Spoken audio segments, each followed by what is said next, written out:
اب ایک واقعہ حضور علیہ السلام کا خوش ہو کر دعا کا سنانا چاہتا ہوں. خوش ہو کر دعا کا ایک واقعہ بہت کم کتابوں میں آیا ہے، زیادہ نہیں آیا ہے.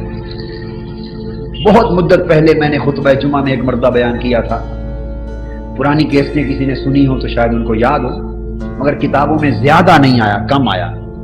علی صحابہ میں امام عسقلانی نے بیان کیا ہے، امام جامی نے نفحات الانس میں، بعض کتب میں ذکر ہے، قلیل ذکر. ہندوستان کا ایک گاؤں ہے بٹھنڈا، وہاں حضور علیہ السلام کے ایک صحابی ہو گزرے، ہندی صحابی ہندوستان کے. ان کا نام ہے بابا رتن ہندی.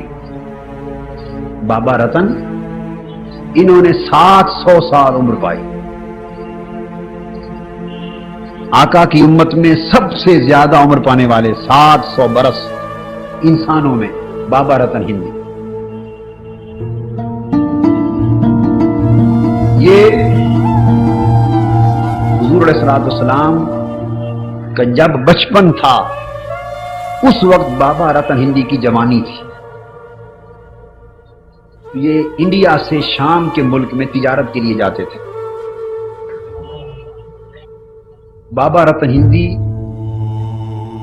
جب صحابی ہو گئے، وہ واقعہ بعد میں آتا ہے، تو کچھ لوگ ان کے پاس 700 سال پھر آقا کے بعد عمر پائی.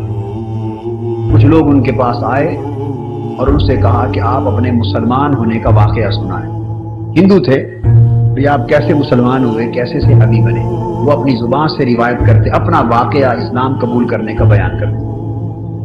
وہ فرماتے ہیں بابا رتن ہندی کہ میں جوان تھا، ملک شام کی طرف تجارت کے لیے جا رہا تھا اور مکہ سے گزر ہوتا تھا. ہمارا مکہ سے گزر ہوتا تھا، جوانی کا زمانہ تھا. کہتے ہیں مکہ کے قریب ایک وادی تھی، مکہ کے قریب ایک وادی. وہاں مکہ والے قریشی لوگ یا دیگر مکہ کے لوگ بکریاں چراتے تھے. تھوڑی سرسبز وادی تھی، وہاں سبزہ تھا، ہرا بھرا مقام تھا، بکریاں چراتے تھے. وہاں ایک نہر بھی گزرتی تھی، پہاڑی نالے جو ہوتے ہیں اس طرح پہاڑی نالے تھے. کہتے ہیں ہم اس جگہ سے گزرے، سخت بارش ہو رہی تھی، پہاڑی نالے بھر کے بہ رہے تھے. کہتے ہیں میں نے دیکھا ایک چھوٹی سی عمر کا بڑا معصوم، بڑا خوبصورت، 14ویں رات کے چاند سے بھی زیادہ حسین چھوٹا معصوم بچہ بکریاں چرا رہا ہے، بکریاں چرا رہا ہے. اور میں نے دیکھا کہ بکریاں کود کر چھلانگ لگا کر آگے گزر گئیں، اور وہ چونکہ بڑا نالا ہے، معصوم چھوٹا بچہ ہے، چھلانگ نہیں لگا سکتا، پانی بھر کے بہ رہا ہے. وہ اس کنارے پر کھڑا ہے، کسی کی انتظار میں کوئی آئے تو مجھے اٹھا کے اس نالے کے پار پہنچا. کہتے ہیں ہمارا نصیب کہ ہم وہاں جا پہنچے. میں سمجھ گیا. میں نے پوچھا اس خوبصورت حسین سے، میں نے پوچھا کہ آپ نے نالا پار کرنا ہے؟ اشارے سے، وہ عربی بولتے تھے، ہم ہندوستانی زبان تھی ہندی. وہ سمجھ گئے، اشارہ سر ہلایا. جی. میں نے اپنے کندھوں پہ اٹھایا، پیار کیا اور نالا پار کروا دی، اور پار کروا کے اتارا. وہ کہتے ہیں کہ میں ان کی زبان تو نہ سمجھا، مگر اس حسین معصوم بچے نے اپنی زبان میں، عربی زبان میں مجھے دعا دی، اللہ تیری عمر دراز کرے. اور کہتے میں ان کے ساتھ ہو گیا، اور یہ جملہ انہوں نے 7 بار دہرایا، اللہ تیری عمر دراز کرے، اللہ تیری عمر دراز کرے، اللہ تیری عمر دراز کرے. 7 بار دعا دی. ہم چلے گئے اور سوچتے ہی رہ گئے، کیا حسین بچہ اور کیا خوبصورت عادات. نالا پار کروایا اور 7 بار درازی عمر کی دعا کر رہا ہے. بچوں میں اتنا شعور تو نہیں ہوتا، کوئی غیر معمولی معاملہ. چلے گئے. کہتے ہیں بس مدت گزر گئی. اس کے بعد اس واقعے کو سمجھیں 50 سال گزر گئے، اندازاً زمانہ بیت گیا. بابا رتن ہندی کہتے ہیں کہ جنگل میں ہم ایک روز اپنے گاؤں میں بٹھنڈا میں بیٹھے تھے. 14ویں رات کا چاند چمک رہا تھا. اچانک دیکھا کہ چاند 2 ٹکڑے ہو گئے، اور تھوڑی دیر کے بعد چاند کے دونوں ٹکڑے مل گئے. ایک عجیب تشویش ہوئی، ایک عجیب حیرت ہوئی کہ یہ کیا واقعہ ہوا. جس سے پوچھیں اتنا تو کوئی لوگ بتائیں کہ چاند ٹکڑے ہوا تھا، یہ سبب معلوم نہ ہو کہ کیا. کہتے ہیں ایک روز عرب سے کچھ تاجر آئے، انڈیا عرب کے تاجر. ان سے پوچھا، وہ مکہ کے لوگ تھے، انہوں نے کہا ہاں مکہ میں قریشیوں کا ایک جوان محمد نامی صلی اللہ علیہ وسلم ہے، اس نے نبوت کا دعویٰ کیا ہے، بڑے بڑے معجزات دکھاتا ہے، اور اس سے مطالبہ کیا کافروں نے کہ اگر آپ سچے نبی ہیں تو اس 14ویں رات کے چاند کو اشارہ کر کے ٹکڑے کر دیں۔ اس نے پہاڑ کی چوٹی پر بیٹھے تھے، انگلی کا اشارہ کیا، انشق القمر، چاند کے ٹکڑے ہو گئے۔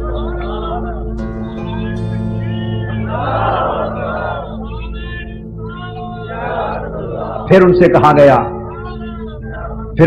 ٹکڑے ملا دیں، اس نے اشارہ کیا، ٹوٹے ملا دیں۔ کہتے ہیں یہ واقعہ مکہ میں پیش آیا ہے اور محمد نامی نبی کا معجزہ ہے صلی اللہ علیہ وسلم۔ بابا رتا ہندی کہتے ہیں کہ دل میں خواہش پیدا ہوئی کہ اس جوان کی جا کے زیارت تو کریں صلی اللہ علیہ وآلہ وسلم۔ کہتے ہیں تیاری کی کچھ سالوں تک، کچھ سالوں کے بعد مکہ پہنچے، سفر کر کے پہنچے، وہاں آئے تو پتا چلا کہ وہ تو ہجرت کر کے مدینہ تشریف لے گئے۔ مدینہ پہنچے، وہاں ان کا پتہ دریافت کیا، کسی نے بتایا وہ مسجد ہے، مسجد نبوی، اس میں اپنے صحابہ کے جھرمٹ میں بیٹھے ہوئے۔ بابا رتا ہندی کہتے ہیں کہ میں مسجد نبوی میں پہنچا، جوتے اتارے، اندر گئے، صحابہ کا جھرمٹ تھا کچھ لوگوں کا، ان میں وہ بھی بیٹھے تھے، بڑے حسین و جمیل۔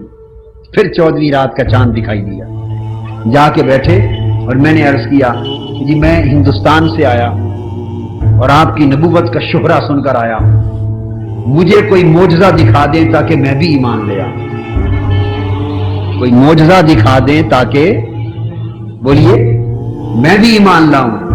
اس پر وہ مسکرا پڑے اور فرمانے لگے رتن ہندی تیرے لیے وہی بچپن کی دعا والا معجزہ کافی نہیں جب نالا پار کرایا تھا؟